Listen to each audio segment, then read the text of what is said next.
दोस्तों वही हुआ जिसका डर था। बेशक इसरो के साइंसदानों ने स्पेस क्राफ्ट को जमीन की ग्रेविटी से बाहर निकाल लिया, लेकिन असल इम्तिहान तो अब शुरू हुआ है। जिस स्पीड पर इस स्पेस क्राफ्ट को ले जा रहे हैं उसके साथ कुछ भी हो सकता है, यहाँ तक कि ये मिशन फेल भी हो सकता है। आज की वीडियो आपके लिए बहुत इंटरेस्टिंग होने वाली है। आपसे गुजारिश है कि इस वीडियो को शुरू से लेकर आखिर तक जरूर देखिएगा और हमारे चैनल को लाइक और सब्सक्राइब करना ना भूलिएगा। चलिए आखिर चलकर मौजू का बाकायदा आगाज करते हैं। ग्लोबल वर्ल्ड के मुअज़्ज़िज़ सामीईन, आप तमाम देखने वालों और सुनने वालों को अस्सलाम वालेकुम। आज चंद्रयान 3 मिशन को लॉन्च हुए 19 दिन हो चुके हैं। ये पिछले कई दिनों से ज़मीन को ऑर्बिट कर रहा था और 31 जुलाई तक इसने ज़मीन के गिर्द अपना 5वां ऑर्बिट कंप्लीट किया।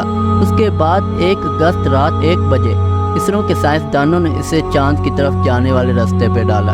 इस फेज को लूनर ट्रांसफर ऑब्जेक्टिव कहा जाता है। ये पिछले 18 दिनों में ज़मीन को इसलिए ऑर्बिट कर रहा था कि ताकि ये बगैर ईंधन के इस्तेमाल करते हुए ज़मीन के ग्रेविटी के ज़रिए एस्केप वेलोसिटी हासिल कर सके।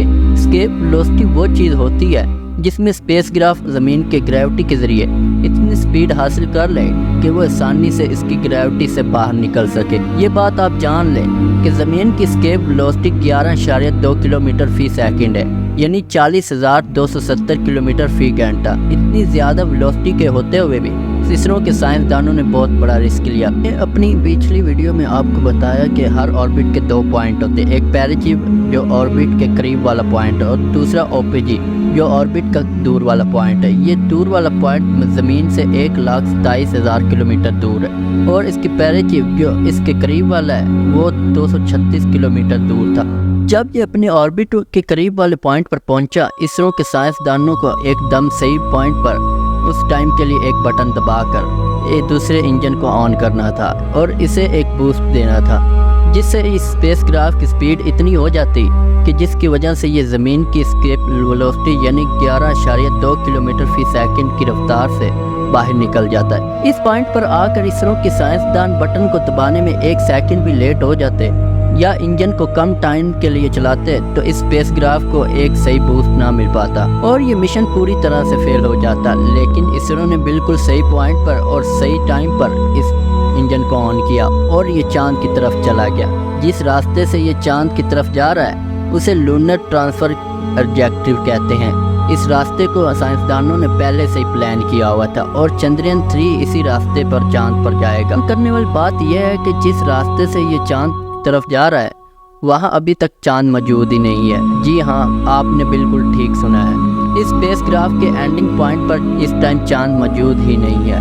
इस चीज़ का इसरो के साइंसदानों को पहले से ही पता था और सोचने वाली बात यह है कि वहाँ चांद मौजूद नहीं है तो साइंसदान इस स्पेस क्राफ्ट को इस रास्ते पर क्यों भेज रहे हैं। ज़रा गौर से सुने।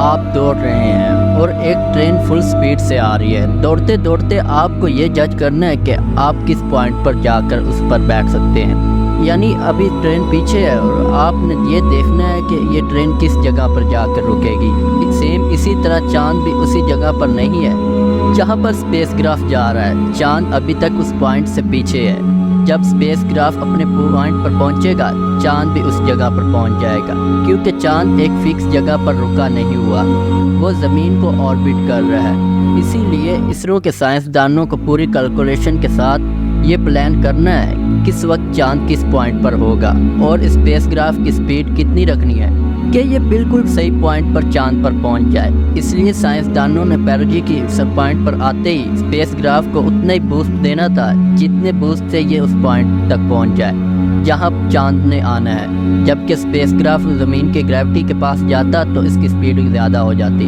और जब ये दूर जाता तो इसकी स्पीड कम हो जाती। जब ये स्पेस क्राफ्ट को ऑर्बिट कर रहा था तब इसकी स्पीड 1 किलोमीटर से लेकर 10 किलोमीटर फी सेकंड के दरमियान थी और जब ये ज़मीन के करीब वाले पॉइंट के पास पहुंचा तब साइंसदानों ने इसके बटन को दबाया, जिससे इसकी स्पीड 11 किलोमीटर फी सेकंड से थोड़ी सी ज़्यादा होगी और ये आसानी से ज़मीन की ग्रेविटेशन को छोड़कर चांद की तरफ चला गया। ये इसरो की साइंसदानों के लिए बहुत बड़ी कामयाबी है। उन्होंने बगैर ईंधन का इस्तेमाल करते हुए बहुत कम बजट में इसके स्पीड इतना ज़्यादा कर दिया कि ये आसानी से चांद की तरफ जा रहा है। ये इंडिया के लिए बहुत बड़ी बात है।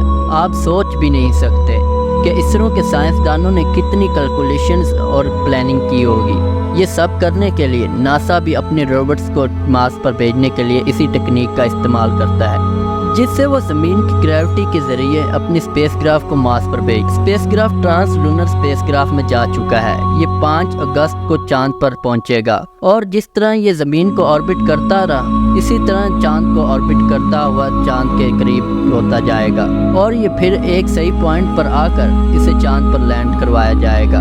लेकिन दोस्तों वही हुआ जिसका डर था। बेशक इसरो के साइंसदानों ने स्पेसक्राफ्ट को जमीन की ग्रेविटी से बाहर निकाल लिया, लेकिन असल इम्तिहान तो अब शुरू हुआ है। जिस स्पीड पर इस स्पेसक्राफ्ट को ले जा रहे हैं उसके साथ कुछ भी हो सकता है, यहाँ तक कि ये मिशन फेल भी हो सकता है। जैसा कि मैंने बताया कि चांद अभी वहाँ तक नहीं पहुँचा जहाँ स्पेसक्राफ्ट हुआ है, वहाँ चांद 5 अगस्त को पहुँचेगा। अगर इस स्पीड के साथ चंद्रयान 3 चांद के पहुँचने से पहले वहाँ पहुँच गया तो वहाँ पर कोई ग्रेविटी नहीं होगी जो स्पेसक्राफ्ट को रोक सकती है, जिससे इस स्पेसक्राफ्ट को चांद के पॉइंट से आगे चला जाएगा। क्योंकि स्पेसक्राफ्ट की स्पीड 11 किलोमीटर फी सेकंड से ज़्यादा है, इसीलिए इसे रोकना थोड़ा मुश्किल है। इसे चांद की ग्रेविटी ही कंट्रोल कर सकती है। अगर ये आगे निकल गया तो इसे चांद पर लाना बहुत मुश्किल है, क्योंकि वापस लाने के लिए इसके पास इतना ईंधन नहीं है, जिसे ये मिशन फेल हो सकता है। और अगर इसकी स्पीड इतनी कम हुई कि चांद की ग्रेविटी पर कोई असर भी ना हुआ तो चांद की ग्रेविटी इसे अपनी तरफ खींच लेगी, जिससे ये स्पेसक्राफ्ट सीधा चांद से टकरा कर ख़त्म हो जाएगा। इसीलिए अभी तक कुछ भी नहीं कहा जा सकता कि ये मिशन कामयाब होगा या नहीं। इस वक्त सारा दारोमदार इसकी स्पीड पर है। 11 किलोमीटर फी सेकंड की रफ्तार बहुत ज़्यादा है, इसे कंट्रोल करना बहुत ज़्यादा मुश्किल है। इस वक्त साइंसदानों के दिल की धड़कन तेज़ हो रही है, क्योंकि यहाँ छोटी सी गलती से पूरा मिशन फेल हो सकता है। साइंसदानों की कैलकुलेशन के मुताबिक स्पीड तो सही रखी है, लेकिन कैलकुलेशन गलत भी हो सकती है, जैसा कि चंद्रयान 2 के वक्त हुई थी। याद रहे कि चंद्रयान 3 को चांद पर लैंड ही नहीं करना, बल्कि चांद की टॉर्क साइड पर लैंड करना है। आज से पहले कोई भी नहीं गया, तो आप सोच भी नहीं सकते कि ये कितना ज़्यादा मुश्किल है। साइंसदानों के पास इसके इंजन को ऑन या ऑफ करने के लिए एक बटन है जो सबसे ज़्यादा अहम है, जिससे इसकी स्पीड को कम या ज़्यादा किया जा सकता है। अगर साइंसदानों ने गलत जगह पर इसके इंजन को ऑन करके इसकी स्पीड को तेज़ किया तो तब भी मिशन फेल होता है। अगर गलत जगह पर इसके इंजन को ऑफ किया तब भी मिशन फेल होता है। इसीलिए सही टाइम पर इसके इंजन को ऑन या ऑफ करना है, और जब इसे चांद पर लैंड करवाया जाएगा तब इसकी स्पीड 500 किलोमीटर फी घंटा होगी। तब इसके थ्रस्टर को ऑन करके इसकी स्पीड को कम किया जाएगा। अगर थ्रस्टर को ऑन करने में साइंसदान 1 सेकंड भी लेट हुए तो ये मिशन फेल हो जाएगा। इसीलिए इसकी स्पीड बहुत ज़्यादा अहम है। अब ये मिशन उस स्टेज पर जा चुका है जहाँ कुछ भी हो सकता है। आपको क्या लगता है, ये मिशन लैंड कर पाएगा या नहीं? कमेंट बॉक्स में ज़रूर बताइएगा। अगर ये वीडियो अच्छी लगी हो तो लाइक और सब्सक्राइब ज़रूर कीजिएगा। तब तक हमारी अगली वीडियो का इंतज़ार कीजिए।